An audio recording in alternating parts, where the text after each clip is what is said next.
कामी क्रोधी लालची इनसे न भक्ति होय।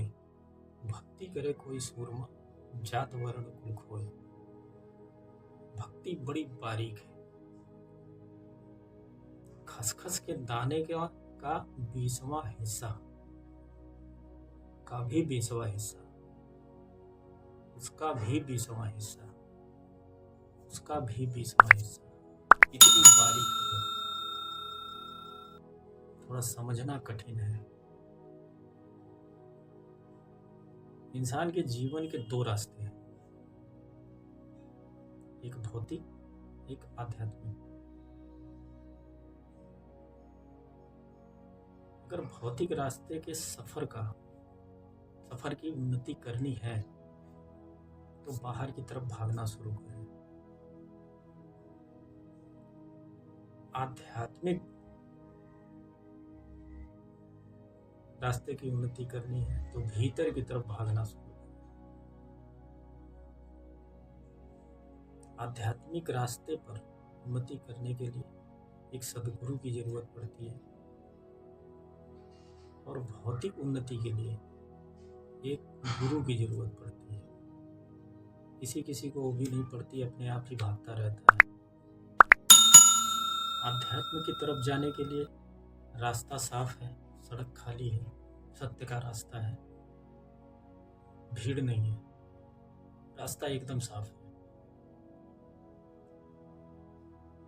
और भौतिक की तरफ जाने के लिए बड़ी भीड़ भाड़ है, असत्य का रास्ता है, भीड़ काफी है, चमक दमक है। चमक दमक ना देख रे बंदे, चमक दमक है मुखड़े, इस मुखड़े के अंदर मन है, मन के अंदर दुखड़े। फिर भी उसी राह पर भागे जा रहे हैं भीड़ में। शरीर के अंदर 9 द्वार होते हैं, नर्क के द्वार। 2 आंखें, 2 कान, 2 नाक के छिद्र, 1 मुंह, 2 मलमूत्र के द्वार। ये है नर्क के द्वार। भौतिक जीवन में इनका उपयोग इंसान करता है। 2 आंखें हैं, देखने के लिए सुंदर दृश्य चाहिए, अच्छी अच्छी चीजें, चमकदार चीजें, सुंदर चीजें देखने के लिए इन आंखों को चाहिए। 2 कान हैं, मधुर आवाज सुनने के लिए चाहिए। नाक है, सुगंध चाहिए, अच्छी सुगंध, फूलों की सुगंध। मुंह है, उसके अंदर जिह्वा है, खाने का स्वाद चाहिए। खाने का स्वाद अगर दरअसल पूछा जाए तो मात्र जीभ को मिलता है। स्वाद जीभ तक ही होता है, पेट में जाने के बाद स्वाद का कुछ नहीं पता। ये 3.5 इंच की जीभ कितना स्वाद लेती है, न जाने कितने स्वाद लिए होंगे, लेकिन किसी का कुछ पता नहीं। इनको बस चाहिए तो स्वाद। सारी इंद्रियां अपने अपने स्वाद लेती हैं और अपने स्वाद ले करके हमारे इस शरीर का पतन कर देती है। धीरे धीरे एक समय ऐसा आता है जब इंसान मर जाता है। मरने के बाद उसको कंधे पर उठाकर लोग ले जाते हैं और बोलते हैं राम नाम सत्य है, राम नाम सत्य है, राम नाम सत्य है। ये क्या है भाई? पूरा जीवन इंसान किसी से मिलता है, दोस्त यार भाई बंधु किसी से मिलता है, भैया राम राम, जय श्री राम। लेकिन कोई ये नहीं कहता कि राम नाम सत्य है। अगर ऐसा बोल दे तो बड़ा अशुभ मानते हैं लोग। है तो राम का ही नाम ना। अगर आपको स्कूल में पूरे साल हिंदी की पढ़ाई पढ़ाई जाए और साल के आखिरी में जब परीक्षा का दिन आए और आपको बिठा दिया जाए और पेपर देने के लिए गणित का दिया जाए, आप कर लेंगे? आप फेल होंगे या पास होंगे? फेल हो जाएंगे। इसी तरह से एक इंसान को पूरे जीवन धराधाम सत्य है, काम मोक्ष सत्य है और मरने के बाद राम नाम सत्य है। तो जब वो आत्मा सुनती है तो बड़ा आश्चर्यचकित होती है। ये बात पहले नहीं बताई गई, मरने के बाद बताई जा रही है। राम नाम सत्य है।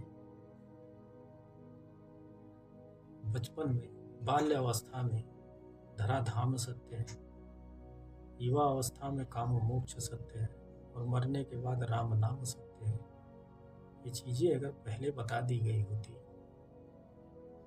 तो मेरी मुक्ति हो जाती।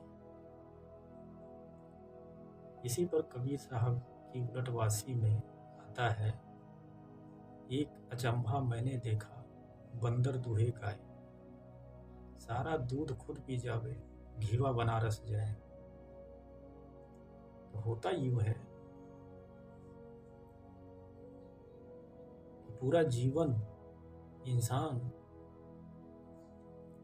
काम, क्रोध, मद, लोभ का दोहन करता रहता है। भैया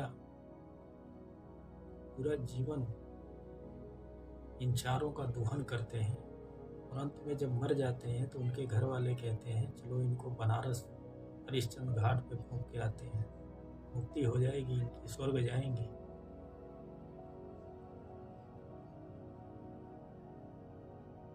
सारा जीवन उन्होंने काम, क्रोध, मद, लोभ का उपयोग किया और अंत समय में वो स्वर्ग जाने की इच्छा प्रकट करते हैं, भेजने की तैयारी करते हैं। तो ये बातें अगर पहले बता दी जाती, राम नाम सत्य है, तो ऐसी नौबत नहीं आती। जब एक इंसान मर जाता है तो उसकी आत्मा निकल जाती है और जाते जाते शरीर का तहस नहस करके जाती है। जैसा हमने कर्म किया होता है उसी तरह से हमें भुगवा कर जाती है। ऐसा क्यों करती है? वो इसलिए करती है कि आत्मा आई होती है हमारे मनुष्य शरीर में कि इसका यह मनुष्य शरीर मुझे मेरे प्रियतम परम आत्मा तक लेकर जाएगा, पहुंचाएगा।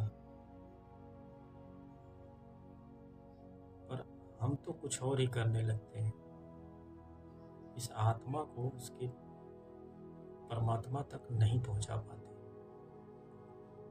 आत्मा इसीलिए शरीर में आई है कि उसको परम धाम तक पहुंचाया जा सके। ये शरीर एक यंत्र है, मनुष्य शरीर एक यंत्र है और इस मनुष्य शरीर से ही आत्मा को परम धाम तक ले जाया जा सकता है। बाकी आत्मा तो कई जीवों से होकर के आई है, लेकिन किसी जीव में ये सामर्थ्य नहीं है कि वो परमात्मा की भक्ति कर सके। बस एक ही जीव है जो है मनुष्य। जब इसमें आत्मा आती है परम धाम की उम्मीद लेकर आती है और जब वो परम धाम नहीं जा पाती तो आपके शरीर का तहस नहस करके जाती है। प्राण निकलते हैं।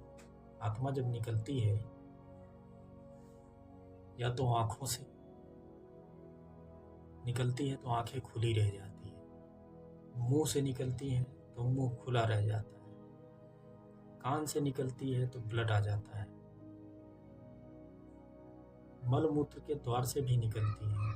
तो ऐसे 9 द्वारों, नरक के द्वारों से अगर आत्मा निकलेगी तो कहाँ जाएगी? इसीलिए एक साधु महात्मा इतनी तपस्या करता है, इतना अपने शरीर को तपा डालता है, गला डालता है 10वें द्वार को साधने में, कि उसके प्राण 10वें द्वार से निकले। और जब प्राण 10वें द्वार से निकलते हैं तो वो परम धाम को जाते हैं। एक घर है, उसमें कोई अगर मेन गेट से जाए तो उसको शरीफ समझेंगे, और अगर खिड़की से कूद कर जाए तो उसको क्या समझेंगे? चोर, चोर उचक्का। तब जब ये आत्मा 10वें द्वार से आई है तो अगर 10वें द्वार से जाए तो उसको एक अच्छा समझेंगे, और अगर खिड़की से दूसरे खिड़की से कूद कर जाए तो उसको क्या कहेंगे? चोर उचक्का, भाग कर जाना। इस तरह से जिस रास्ते से आत्मा आई है उस रास्ते से मनुष्य का कर्तव्य है भेजना,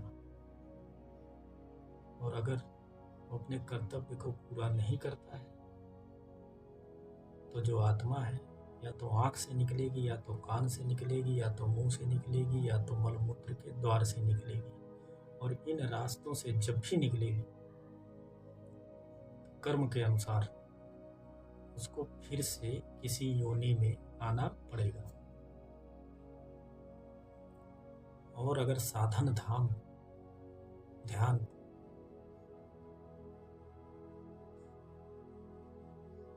करके अगर 10वें द्वार को साध कर अगर उससे आत्मा निकलती है तो सीधा परम धाम को जाएगी, अपने परमात्मा के पास।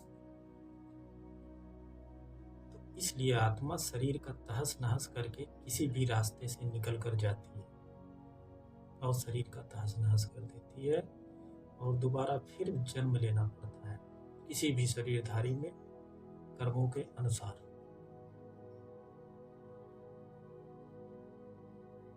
क्योंकि तुमने उस आत्मा को उसके प्रेमी परमात्मा से नहीं मिलाया,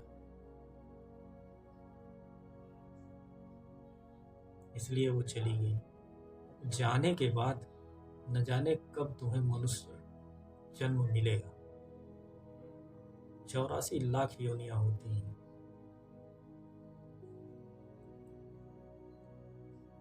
अंडज, पिंडज, उखमज और जलचर, इनमें से किसी में भी जन्म ले सकती है। अंडज में आते हैं अंडा देने वाले जीव, पिंडज में आते हैं बच्चा देने वाले जीव, उखमज में आते हैं जो धरती को चाल कर निकलते हैं, जैसे कि पेड़ पौधे, अनाज वगैरह जो भी है, जो धरती को चाल कर निकलते हैं उनको कहते हैं उखमज खानी। एक होती है जलचर खानी, जल के प्राणी, पानी में रहने वाले जीव। 21 लाख जीव एक में होते हैं। अंडज में 21 लाख, पिंडज में, उखमज में 21 लाख, जलचर में 21 लाख। सबको पार करता हुआ तब आता है मनुष्य का जीवन, और हम मनुष्य का जीवन लेकर के जानवरों जैसे काम करते हैं, भूल जाते हैं सब कुछ।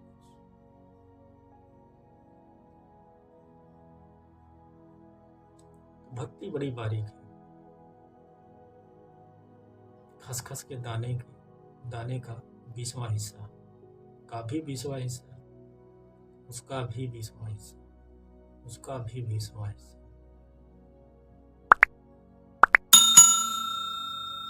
कामी क्रोधी लालची इनसे न भक्ति होए, भक्ति करे कोई सूरमा जात वरन खोए।